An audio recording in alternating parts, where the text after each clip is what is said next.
अस्सलाम वालेकुम स्टूडेंट्स। आज हमारा टॉपिक है एप्लीकेशन ऑफ गॉसेस लॉ। ठीक है, लास्ट टॉपिक में हम गॉसेस लॉ के बारे में जो है वो पढ़ चुके हैं, उसकी डेफिनेशन। ठीक है, अब हम उसकी एप्लीकेशन जो है वो पढ़ेंगे कि हम उसको कहाँ पे अप्लाई कर सकते हैं और उसकी मदद से क्या जो है वो फाइंड आउट कर सकते हैं। ठीक है, तो सबसे पहले तो गॉसेस लॉ को डिफ़ाइन कर लेते हैं, थोड़ा सा रिकॉल हो जाए कि किसी भी क्लोज्ड सरफेस में जो फ्लक्स होता है वो बराबर होता है 1/ε0 times the total charge enclosed by that surface.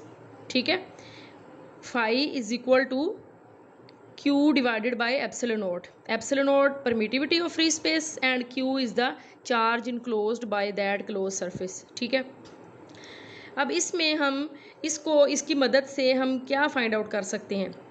तो हम इलेक्ट्रिक जो फील्ड इंटेंसिटी है वो मालूम कर सकते हैं ड्यू टू डिफरेंट चार्ज कन्फिग्रेशंस। ठीक है, यानी कोई किसी भी किस्म की चार्ज कन्फिग्रेशन हो जिसमें चार्ज जो है वो सेपरेट हुआ हो या चार्ज डिस्ट्रीब्यूट हुआ हो किसी भी इन्फिनिट शीट पे, किसी भी लाइन पे, और या किसी भी जो स्फेरिकल सरफेस होती है उस पे। ठीक है, तो जाहिर सी बात है चार्ज डिस्ट्रीब्यूट होगा तो उस चार्ज की फील्ड भी होगी। ठीक है, फ्लक्स भी होगा। तो हम पहले फ्लक्स मालूम करेंगे और फिर उसके बाद जो है वो हम चार्ज, और उसके बाद जो है वो उसकी मदद से हम electric field intensity due to a certain point जो है वो हम मालूम कर सकते हैं। ठीक है, तो इसमें जो है वो हमें क्या करना पड़ेगा कि जो भी हमारे पास चार्ज डिस्ट्रीब्यूशन होगी, अगर हमें किसी भी पॉइंट पे कोई इलेक्ट्रिक फील्ड इंटेंसिटी जो है वो मालूम करनी है, तो हम पहले क्या करेंगे कि एक इमेजिनरी गॉसियन सरफेस क्रिएट करेंगे, और वो जो गॉसियन सरफेस होगी वो क्लोज शेप में होगी। कोई भी क्लोज सरफेस हम ले लेंगे, इमेजिनरी लेंगे, हाँ, और उसको उसमें से हम पहले फ्लक्स फाइंड आउट करेंगे जो कि जिसकी वैल्यू होगी phi is equal to Q/ε0। ये वही वैल्यू है जो कि गॉसेस लॉ जो है वो हमें बताता है। ठीक है, यानी अगर हमारे पास कोई भी चार्ज डिस्ट्रीब्यूशन है, ठीक है, वो सिलेंडर की फॉर्म में है, स्फीयर की फॉर्म में है, लाइन जो है उसकी फॉर्म में है, किसी शीट की फॉर्म में है, तो हम क्या करेंगे, जिस पॉइंट पे हमने इलेक्ट्रिक फील्ड इंटेंसिटी की वैल्यू मालूम करनी होगी उसके इर्द गिर्द जो है वो हम एक इमेजिनरी गॉसियन सरफेस क्रिएट करेंगे, और सबसे पहले उस सरफेस में हम फ्लक्स जो है वो फाइंड करेंगे which is equal to phi is equal to Q/ε0। ठीक है, and then the charge through that surface, और उसके बाद जो है वो फिर हम इलेक्ट्रिक फील्ड इंटेंसिटी की वैल्यू जो है वो मालूम कर सकते हैं। तो सबसे पहले यहाँ पे जो हमारे पास एप्लीकेशन आती है वो है intensity of field due to hollow charge sphere. यहाँ पे हमारे पास एक चार्ज स्फीयर है। ठीक है, दरमियान में यानी वो होलो है, और जो भी हम उसके ऊपर चार्ज जो है वो उसके ऊपर स्प्रेड करेंगे वो सारा उसकी सरफेस पे जो है वो ऐसे उसकी सरफेस पे जो है वो आ जाएगा। ठीक है, फॉर एग्जांपल ये हमारे पास स्फीयर है, 3 डायमेंशनल एक स्फीयर है, उस स्फीयर का जो है वो रेडियस r है, और उस पर हमने चार्ज जो है वो स्प्रिंकल किया, यानी हमने उस पर चार्ज जो है वो ऐड किया। Due to the Coulomb repulsion, charge जो है वो सारा का सारा जो है वो सरफेस पे जो है वो आ जाएगा, यानी जो एक्सेस चार्ज होगा वो इसकी सरफेस पे अकुमुलेट हो जाएगा। यहाँ पे इस इंटीरियर पे कोई चार्ज जो है वो नहीं होगा। ठीक है, इंटीरियर पे कोई चार्ज नहीं होगा, बल्कि सारे का सारा जो एक्सेस चार्ज हमने इस जो हमारे पास स्फीयर है इस पे रखा है, इस पे ऐड किया है, वो सारे का सारा जो है वो आउटर सरफेस पे चला जाएगा।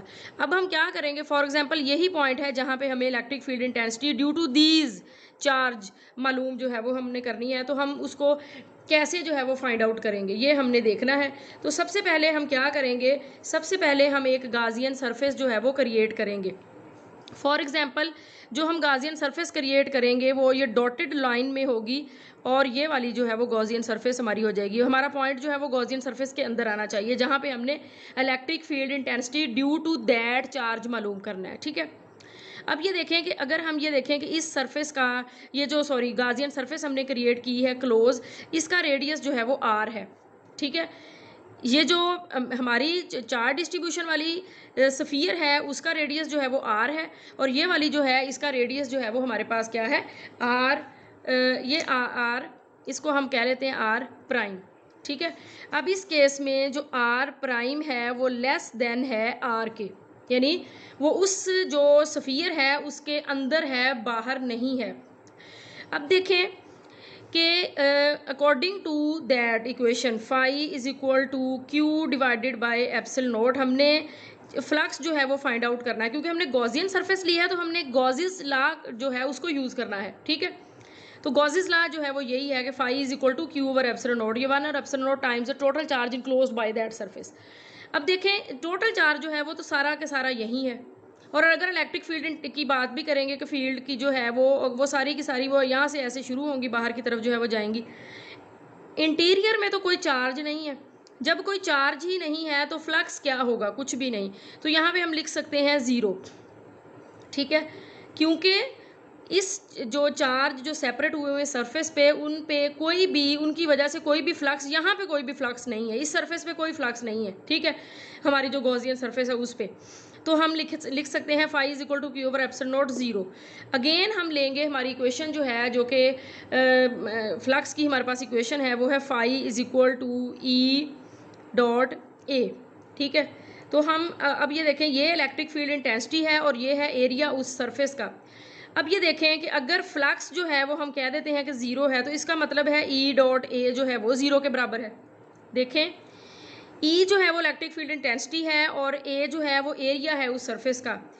As you know that A is never equal to 0, surface है तो उसका एरिया भी होगा, वो 0 नहीं हो सकता। तो इट मीन्स कि अगर ये दोनों 0 के बराबर हैं तो इट मीन्स कि यहाँ पे हम ये लिख सकते हैं कि E is equal to 0 as A is not equal to 0। So electric field intensity inside a hollow charged sphere is equal to 0 because all the charges are at the surface। Interior में कोई charge नहीं है तो उसकी वजह से कोई flux नहीं है, जब कोई फ्लक्स नहीं है तो इलेक्ट्रिक फील्ड इंटेंसिटी की वैल्यू जो है वो भी क्या होगी, 0। ठीक है।